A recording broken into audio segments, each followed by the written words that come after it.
Good to see all of you. This is part 7, the last session of our True Light series. Why do we call it True Light? It's called True Light because of John 1:9, where John was writing. He was actually writing about John the Baptist, but then for a moment he switched gears and he said John the Baptist was not that light. And then he talked about Jesus and he said that Jesus was that true light that had come into the world. In fact, he said that was the true light, which gives light to every man, and I added in, I think it's safe, man, woman, and child, every person coming into the world. Some translations say Jesus coming into the world gave light to everybody, but either way, it means that prior to Jesus, we had no light. We had no light. We needed Jesus to come and shed the light on a dark, dark world. And we have been going through, this is 7 parts in. This is it. This is the last one for 11 months. Okay? But what we've been doing is, as we're looking at the true light and looking at the light of Christ and the birth of Christ, we have spent time highlighting the dark background against which the light of the birth of Jesus is set against. Because as we've gone through, and we started way back in Isaiah, we went through Micah, we went through Luke, and we looked at the prophecy and birth of John the Baptist. All of these, at each step of the way, there's been this wonderful sense of hope, because that's what Christmas is. It's hope. We're celebrating hope, the birth of hope. However, it's that much greater. It is magnified that much more because of the dark times against the dark times against which each of these sessions has been set against. Every step of the way in the Christmas story, every time there was a prophecy, every time there was a birth, every time when Jesus was born, I mean, it's always been against a dark background in society, in history. And so we've been looking at that and that contrast. And so we call it True Light because of John 1:9, but we call it True Light because of Jesus. That's what we are celebrating. Now, today we are going to be in Matthew chapter 2, verses 1 through 18. Those of you that have been here for every session and you've been taking notes, you may start to write and go, wait a minute. Weren't we in Matthew chapter 2 on Wednesday? In fact, we were. Those of you that were here on Wednesday, we were.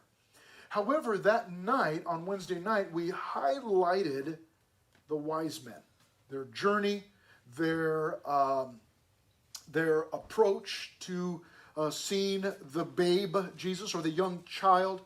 We saw their worship and their gifts that they presented to him. And so today we are looking at the same passage of Scripture. However, we are not highlighting the wise men. Obviously, as we read through, we will see them. But really what we are looking at today is a man named Herod. Now, what a strange thing. And look at these main divisions. Look at these main divisions: disturbed, deceptive, and deadly. We're looking at a man named Herod, and we've got 3 main divisions called disturbed, deceptive, and deadly. This does not sound like a Christmas message to me. I mean, is this fitting for a Christmas Eve? And it's, today's Christmas Eve, the eve of Christmas. Does this sound like something that we want to have on our minds as we head into the evening? Those of us that are coming back at 4 o'clock for service tonight in the sanctuary? Do you want to be thinking disturbed, deceptive, and deadly? Do you want those phrases on your mind as you head into tomorrow morning? Some of you are Christmas Eve people.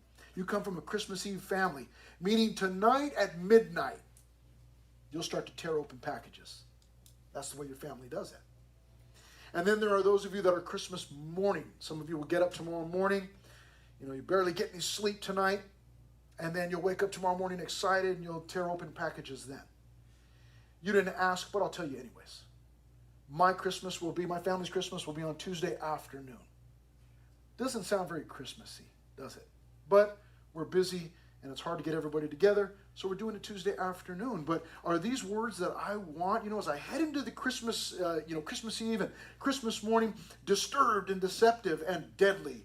And some of you may be thinking, yeah, that sounds like my brother or my sister, and so yeah, it's accurate, but we're talking about a man named Herod. And why would we be focusing on him? For the same reason that the world was focused on a man named Napoleon in the winter of 1809. He and his army were sweeping through Austria and destroying every opposition in his way. And the world was unsure. The international political scene was just in a tailspin because of all of this. And the world was focused on that. Same thing with the birth of Christ. Remember how Joseph and Mary and eventually Jesus got to Jerusalem? It was because the Roman king had made a decree and said, hey, everybody's got to be registered. Go back to the cities, that your family have come from, and go back there. And so all of the political, or all of the focus was on the political world. And yet some incredible things were happening. Now, we are going to open up here to this section, Disturbed, which is the first 6 verses, and we'll have a couple of subpoints under there for those of you that take notes. But we start with this section on Disturbed. Let's find out what's going on here as we open up to verse 1. Now, after Jesus was born in Bethlehem of Judea, in the days of Herod the king, behold, wise men from the east came to Jerusalem. So we have Matthew here, and again, if you were here on Wednesday, we looked at some of this, however, not in too much detail. In fact, we keep mentioning Herod throughout these sessions, and I keep telling you, I'll tell you more about him. I'll tell you more about him. I'll tell you more about him. Well, today you're going to hear more about him. However, not right now. Herod, though, I can say, was a wicked individual. And so you have these, kind of like characters in a story. Now, this is a true story, but notice that it was after Jesus was born. Some Bible teachers believe that this could have actually been up to 2 years after Jesus was born. We'll talk about why some Bible teachers believe that a little bit later. But after Jesus was born in Bethlehem of Judea, in the days of Herod the king. Now, what Matthew is doing is he's telling us, he's dating it for us, and he's telling us that the times in which this story took place, or this segment of the Christmas story, was a very dark time. By mentioning Herod, anybody that was vaguely familiar with Herod and Roman history, the readers that would be reading Matthew's commentary here, or his witness of it, his story, his version, would understand exactly when he said Herod, the king of Judah, they would know exactly or Herod, the king of Jerusalem, they would know exactly what the climate was like, what the political climate was like, what the moral climate was like. But it also tells us that wise men from the east came to Jerusalem. Now, even if you were not here on Wednesday night, you're familiar with the wise men, right? There was 3 of them. They brought gifts. They were in the manger, right? At least in my manger scene, they are at home. However, as we read the biblical account, we realize, wait a minute, they couldn't have been there. And so we'll talk a little bit more about that. But you've got Herod the king, you've got wise men from the east who've come to Jerusalem, and there's what they're saying in verse 2. Where is he who has been born king of the Jews? So note their question. Where is he who has been born king of the Jews? Now, we just saw in verse 1 that this was after Jesus was born, in the days of Herod the what? The king. Yes, thank you very much. In the days of Herod the king. So we've got one king on the scene already in verse 1. But now in verse 2, we hear about this, he who has been born king of the Jews. So you cannot have 2 kings. There can only be one king. And Herod would certainly agree with that statement. And this is what causes Herod to be troubled, as we find here in the next verse. But let's read verse 2. Where is he who has been born king of the Jews? for we have seen his star in the east and have come to worship him. Now, again, these are verses that we oftentimes just read right through and we don't really pay attention. Now, we're not focusing on the wise men today because we've done that already, but I want you to note that they made it clear what exactly they came to do. In verse 2, we've seen a star in the east and have come to worship him. They saw some sort of star, we're not told, where it's not described for us. Did it look like the star that we have on the top of the tree? Did it look like, what did it look like? We do not know. We just know that it was a star. The wise men saw it. They deciphered that it was something special, that it was going to lead them to the Messiah. And so they began to follow it as the star was moving. Now that's strange, because normally when you look at stars, they're pretty much always there, right? They're not moving around. If the star is moving, then it's called a shooting star, okay? They're just not normally moving, but this one was moving, and so they knew that there was something different about it. We have seen a star in the east and have come to worship him. So they said right away, we've come to worship him. Now, immediately following that, in verse 3, we have, when Herod the king heard this. And so I put as one of the subpoints, heard. He was disturbed, number one, when he heard. When he heard what? When he heard the wise man say two things. Number one, where is he who has been born king of the Jews? Because you see, Herod fancied himself king of the Jews. Now, you need to know that Herod, and here's where I begin to give you a little bit of info that I've been telling you about over the weeks. Herod was not really a king. In fact, he had been put in place by the Romans who were occupying Jerusalem. And they put Herod in that place of being a king and gave him the title king. But it wasn't like he was born into it or like he was elected, to be the king. It wasn't like they chose him. He was put in place by the Romans. And so he was not even really a king. However, he loved the title. And he loved the position, and he loved the prominence that came along with that and the power that went along with that. And so he did not want anyone to challenge his position as king. So the first thing that he hears is, where is he who has been born king of the Jews? That troubles him. But there's a second thing. The second thing is that the wise men say, for we have seen a star in the east and have come to worship him. Now, this is something else that would have upset Herod, because Herod wanted all of the attention. It's not a hard thing to understand or to believe. There are so many people in this world that want everything to be all about them. I'm sure you know some people like that. It's very easy to see with celebrities today. Someone who can sing, someone who can act, someone who has some other special ability, might be an athlete.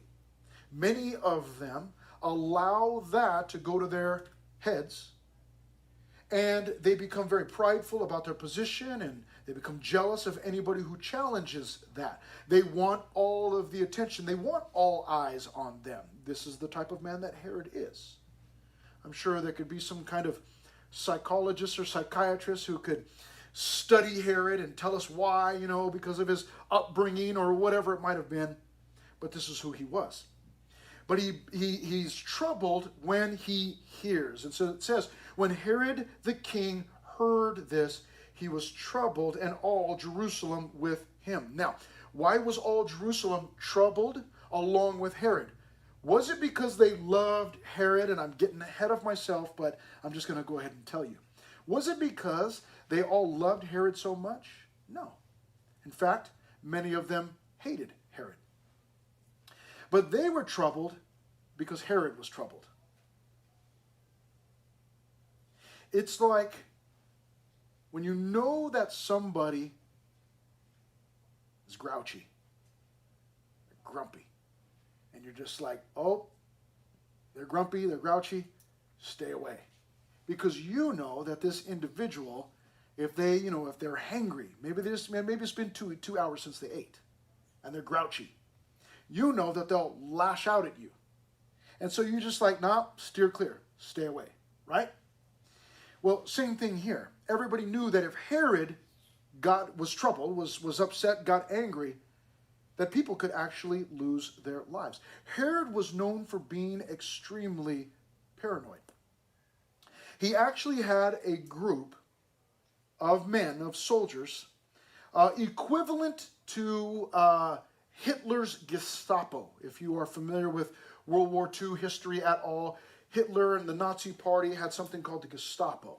And they would go out and hunt down people that were speaking out against the Nazi Party, the Nazi regime, or against Hitler himself.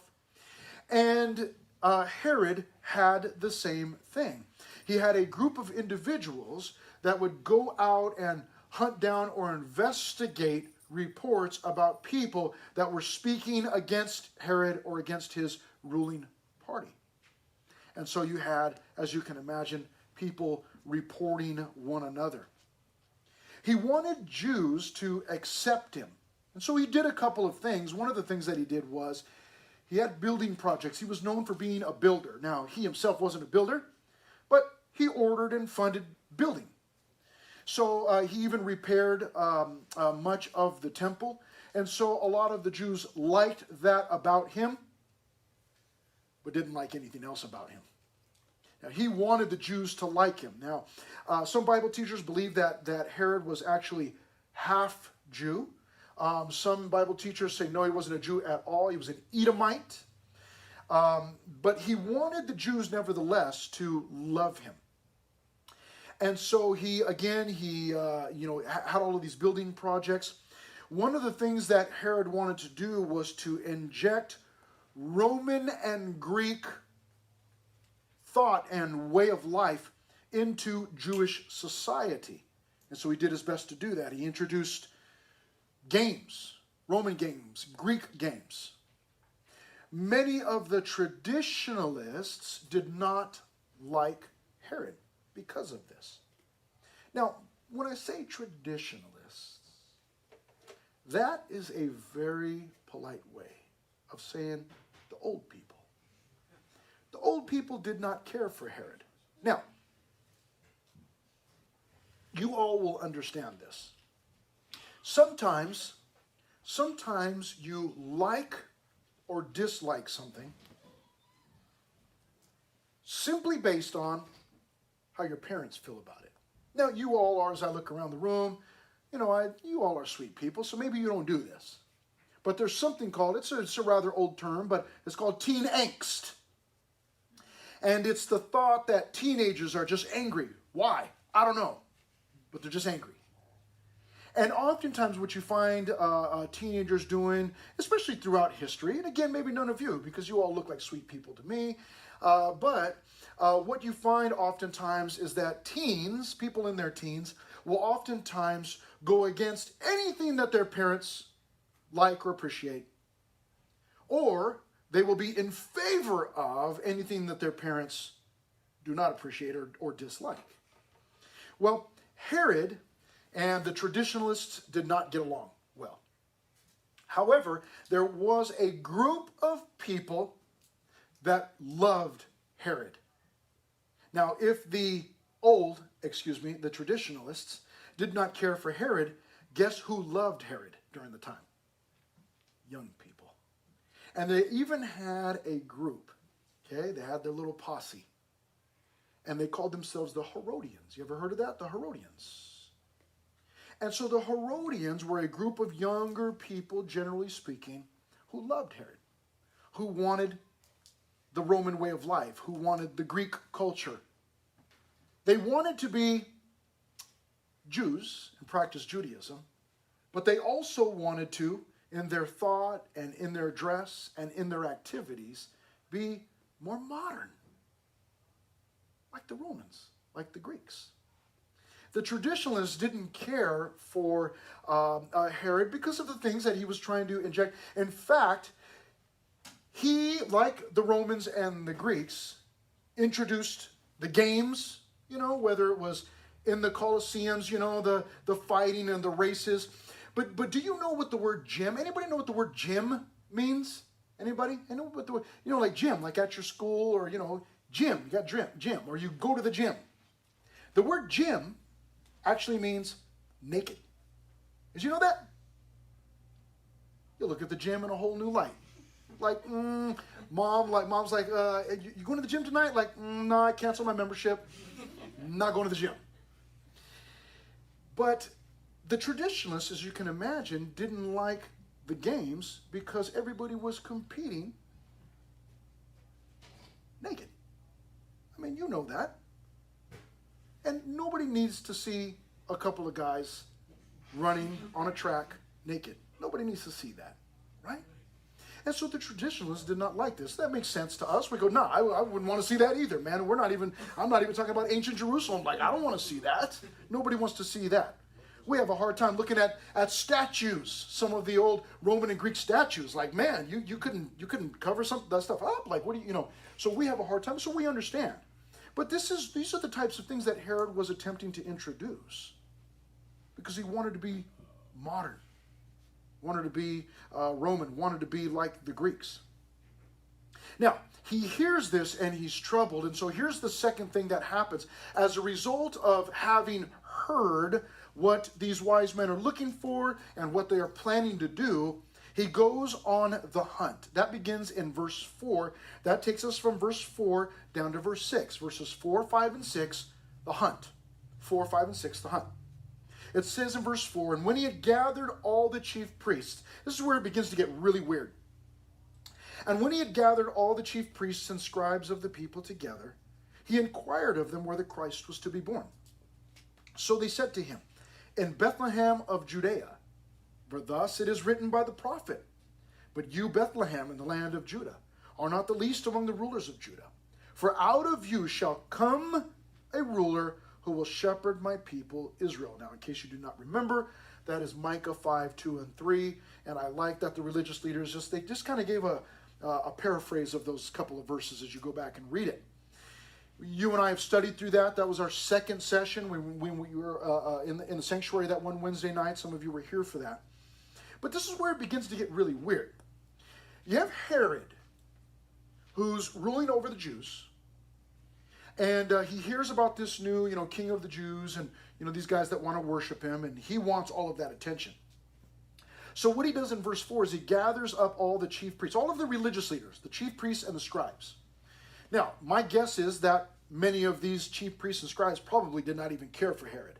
But if he calls, you better come, because you might lose your head.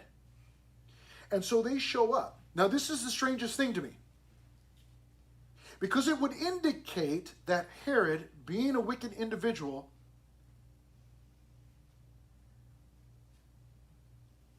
gives some amount of credence.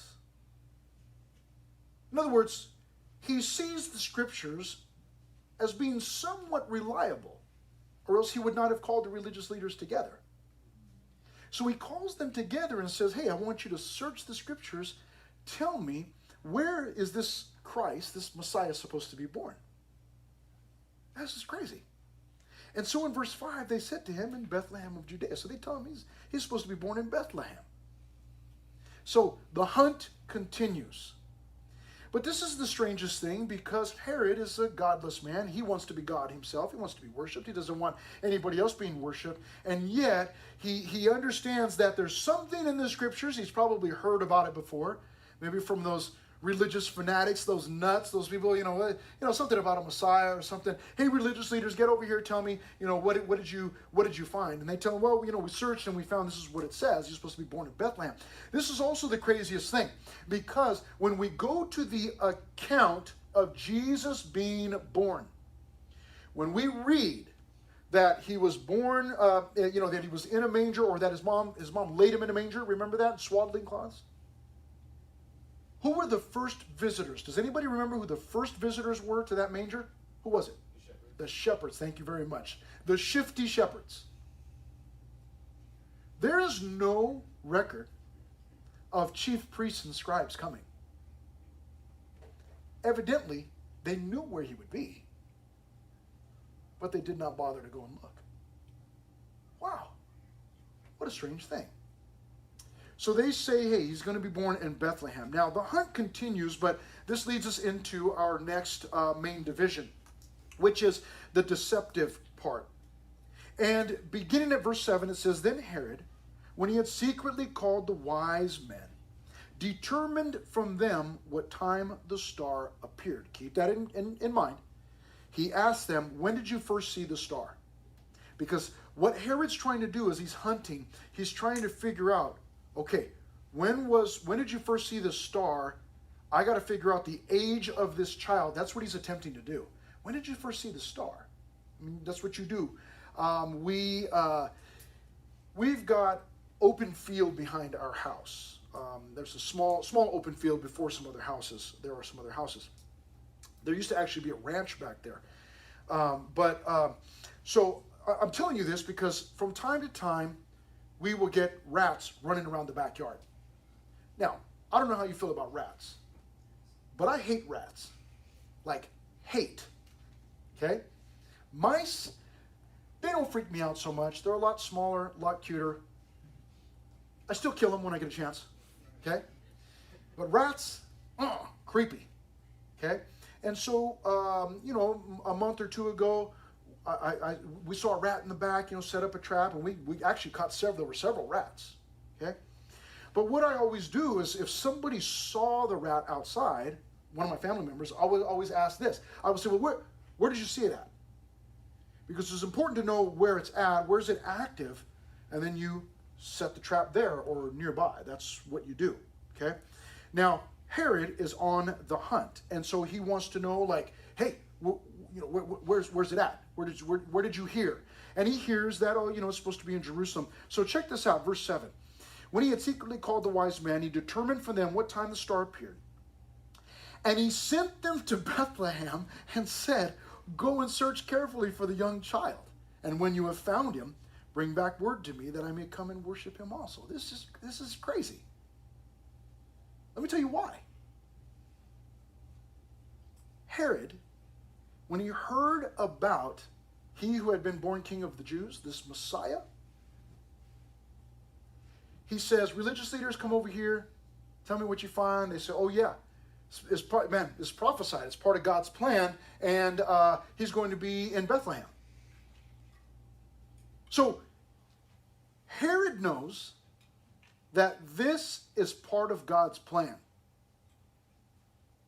but he still decides, I'm going to kill this little dude. So, in other words, I don't care what God has planned. In his mind, he's thinking, I'm going to defeat God's plan. Crazy. But I want you to notice here in verse 8, what he does is, he's a king. He wants to kill Jesus. But what he just did in verse 8 was that he just became a preacher. The wise men did not know where to find Jesus. So Herod goes, hey, the scriptures say in Micah that he's going to be in Bethlehem. Go find him. Isn't that crazy? He wants to kill Jesus. He wants to eliminate him. But he just became a preacher. The wise men just received a Bible study from Herod. This is the zaniest, this is the craziest thing. And then he says this in verse 8. Go and search carefully for the young child. When you have found him, bring back word to me, because I want to go worship him also. That is what we call there in verse 8 a false faith. He does not want to go and worship. What he wants to go do is go and kill the baby Jesus. That's what he wants to do. But this man is so intoxicated with power that he's ignoring all of the signs. He's ignoring all of the messages from God's word that he believes it to be real. He goes, no, the one born king of the Jews, he's going to be in Bethlehem. Go find him. This is crazy. Now this is also extremely sad because Herod had the opportunity to witness the very first Christmas. He's in Jerusalem. Bethlehem is less than 10 miles away. He could leave. He could get into his presidential motorcade. Long black limo. Or Cadillac SUV. Fully armored. And he could roll from Jerusalem to Bethlehem, a short drive away, a short trip away, and he could see Jesus with his own eyes. With his own eyes. He has the opportunity to go and bow his knee to the King of Kings, to God's Messiah, God in flesh. And instead, he says, wise men, I'm not coming with you. Go find him and then let me know where he's at. So even in the hunt, he's too prideful to go himself. Too prideful to go himself. I'm not going over there. Just tell me where he's at and I'll send some people to kill him. That's what he's thinking. But he's got this false faith in verse 8, and he says, let me know where he's at, that I may come and worship him also. Verse 9, when they heard the king, they departed, and behold, the star which they had seen in the east went before them, till it came and stood over where the young child was. So it seems that Jesus was no longer a baby, but a young child. When they saw the star, they rejoiced with exceedingly great joy. Now note that they had exceedingly great joy. And they rejoiced when they saw the star. Because the star, now, my assumption, and it's just an assumption, is that they rolled into Jerusalem and the star disappeared. Because they had to ask, hey, where's the one that's been born King of the Jews? Oh, well, let me tell you. He's over here. He's supposed to be over here. And it seems that as they left Jerusalem and continued on their route to Bethlehem, that the star reappeared, or at least that's what I assume. Maybe not, but that's what it sounds like. And it says in verse 11, and when they had come into the house, not the stable, not the manger, when they had come into the house, they saw the young child with Mary his mother, and fell down and worshipped him. And when they had opened their treasures, they presented gifts to him, gold, frankincense, and myrrh. We talked about these things on Wednesday night, so I won't get into it.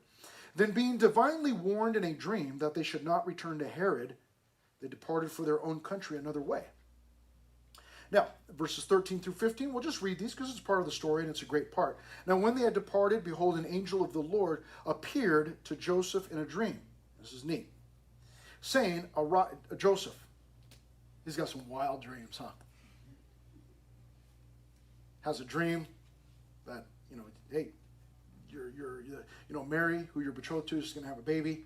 And he's thinking, well, I haven't been with her, and now he has this other dream, like, the angel of the Lord appeared to Joseph in a dream. Arise, take the young child and his mother, flee to Egypt, and stay there until I bring you word, for Herod will seek the young child to destroy him.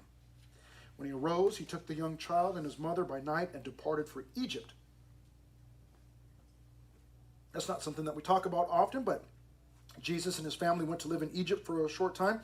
It tells us there in verse 15, and was there until the death of Herod, that it might be fulfilled, which was spoken by the Lord through the prophet, saying, out of Egypt I called my son. So it actually, the fact that he went to Egypt and then came back after Herod died was fulfilling prophecy. Okay, it was prophetic.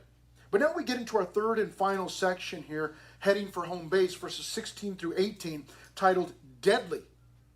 Now, do you remember what the wise men experienced when they saw the star over the house where Jesus was at?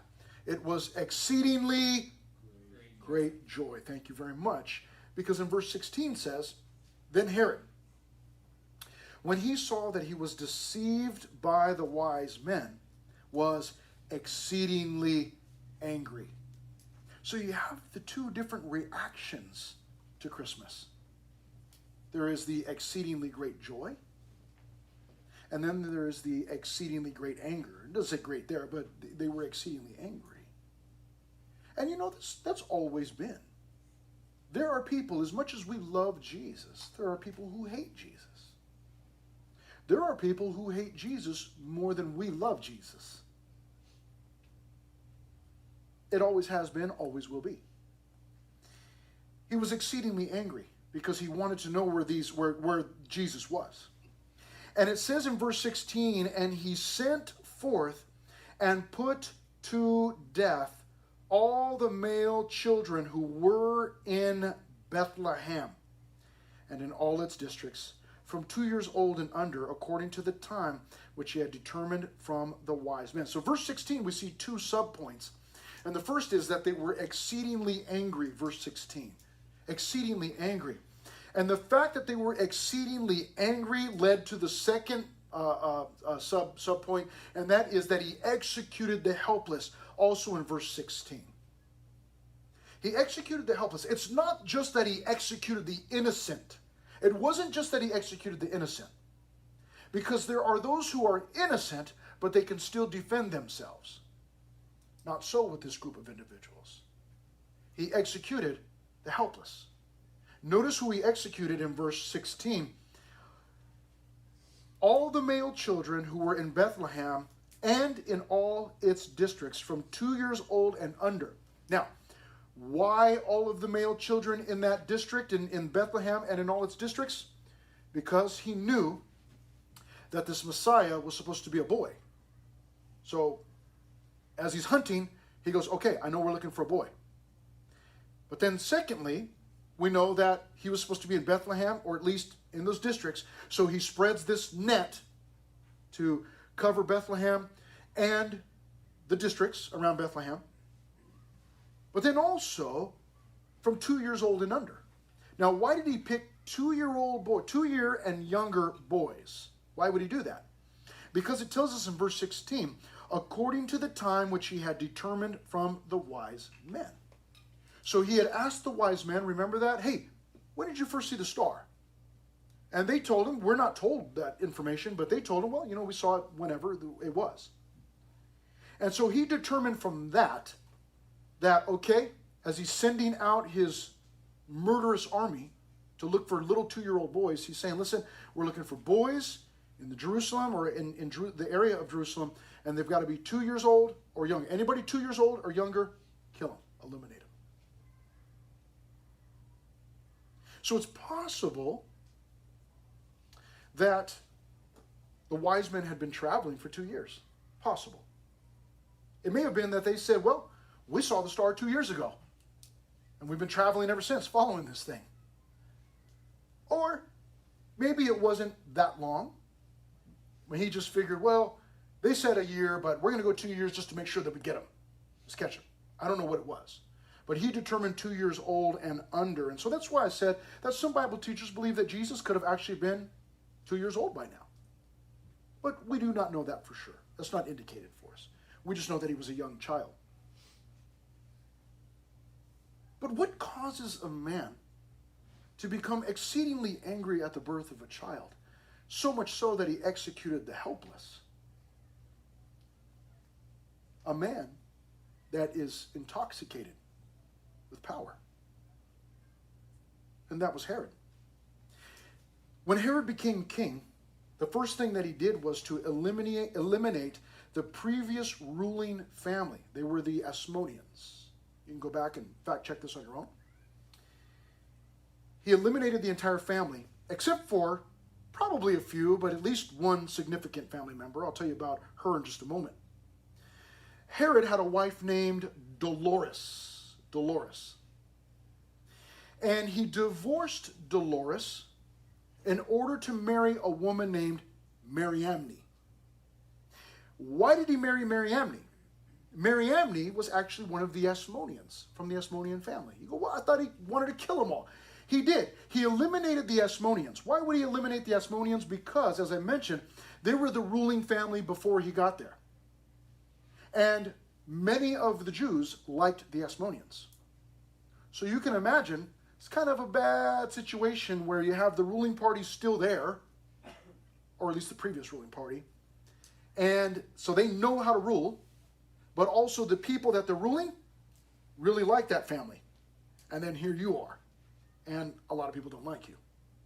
So he decided, wipe out the Asmoneans. That way, there's no chance of them taking over my throne. But he obviously saved at least one and married Mariamne. He did that because the Jews liked the Asmoneans, and he figured, listen, I want the people to like me. So I am going to marry one of the Asmoneans, Mariamne. I mean, we go, man, that's crazy. Well, celebrities do all kinds of crazy things these days. just for attention, just to get people to like him. Okay? So it's not really that crazy. I mean, it is crazy, but it's not really that, it's not abnormal. People do that all the time. Soon after becoming king, or at least being placed into that position, he annihilated the Sanhedrin. That was a group that was like a Jewish group. They were like a religious political group. He annihilated them. He slaughtered 300 court officers. 300 court officers. Later, he had murdered or assassinated his own wife, Mariamne. What? He divorced his first wife, married Mariamne, and now he's assassinating her. Yes. He assassinated Mariamne, and check this out, his mother-in-law. Okay? Don't get any ideas. He assassinated Mariamne and her mother, Alexandra, because, being paranoid, he believed that they were trying to take his throne, his position away. And so in order to protect his position, he had him eliminated. He also had murdered or assassinated his eldest son, Antipater. Didn't stop there. He had two other sons, Alexander and Aristobulus, had them assassinated because he was afraid that they were trying to take his kingdom. Before he died, he gave orders to his henchmen, his assistants, and the order was this: when I die, I want you to assassinate these members of my ruling party, his own ruling party. He says, I want you to assassinate all of these members of my ruling party. It is believed that he did that because he knew that when he died, people were going to party. They were going to rejoice in the streets. And so in order to prevent rejoicing at his own death, he ordered the killing of his own members of his ruling party so that there would be some crying associated with his death. The man's mind was out of order. This is the type of individual that was ruling when Jesus was born, when John the Baptist was born, when sweet little Mary was traveling to Bethlehem. This is what was going on. It was against that dark background that all of this took place. Now, in verses 17 and 18, this is where we finish. Then was fulfilled what was spoken by Jeremiah the prophet, saying, a voice was heard in Ramah, lamentation, weeping, and great mourning. Rachel weeping for her children, refusing to be comforted because they are no more. I quoted from Jeremiah 31:15. So Napoleon, in the winter of 1809, pushing his way across Austria,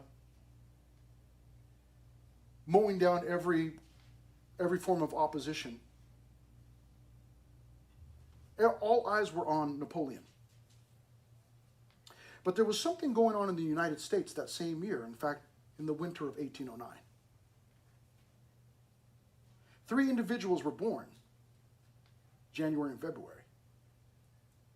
The first was a strange little boy and a little man named Edgar Poe. He later adopted the name Edgar Allan Poe. I don't know how many of you are aware of him. But he greatly affected the literary world. In fact, he is often referred to as America's Shakespeare. There was another baby boy born to a couple of parents. They named him Charles, last name Darwin. Now you and I, we go, man, we're Christians, man. We don't do the evolution thing. I know. But this little baby would one day greatly affect the scientific world, even if his thoughts were cuckoo. There was one more baby boy born in Hardin County, Kentucky, that cold 1809, winter of 1809, in a log cabin. His name was Abraham Lincoln, who would one day grow to greatly affect not only American society, but also the world, by leading the Northern Army against the Southern, winning the Civil War, and soon after abolishing slavery. You see, as all eyes were on Austria and Napoleon and all that was happening there, and everything was so unsure, and the international political scene was just so topsy-turvy, so unsure, unsettled. As all eyes were on Austria, 3 little boys were born in the winter of 1809, that same year, same time, who would literally change the world, each in their own ways. You and I have got to be careful. There is so much going on politically in our own country. So many negative things to focus on. There's still a war going on in Ukraine, one going on in Israel, Middle East. Things are so unsure, so topsy-turvy. Add to that the life of a teenager and all that goes along with that. Emotions and drama and family problems and possibilities. And all of those things make it so easy to become distracted and miss the celebration of baby Jesus. You and I, whether we are Christmas Evers or Christmas morning people, we have got to make sure that our eyes, our hearts, us, the very core of our being, is centered on and focused on and locked into the fact that we are celebrating the birth of Jesus. It is not my birthday. It is not your birthday. It is the birth of Jesus that we are celebrating. And if you and I can keep that at the center of all that we're doing today, tomorrow, I guarantee you this. I guarantee this is a money-back guarantee. If you can keep that at the center of all that you are doing, it will not matter what you get or do not get over the next several hours. Because you will be satisfied with Jesus. And you'll go, hey, man, doesn't matter what I got or didn't get, because it's not my birthday. It's Jesus' birthday. Father, thank you so much for this morning, for your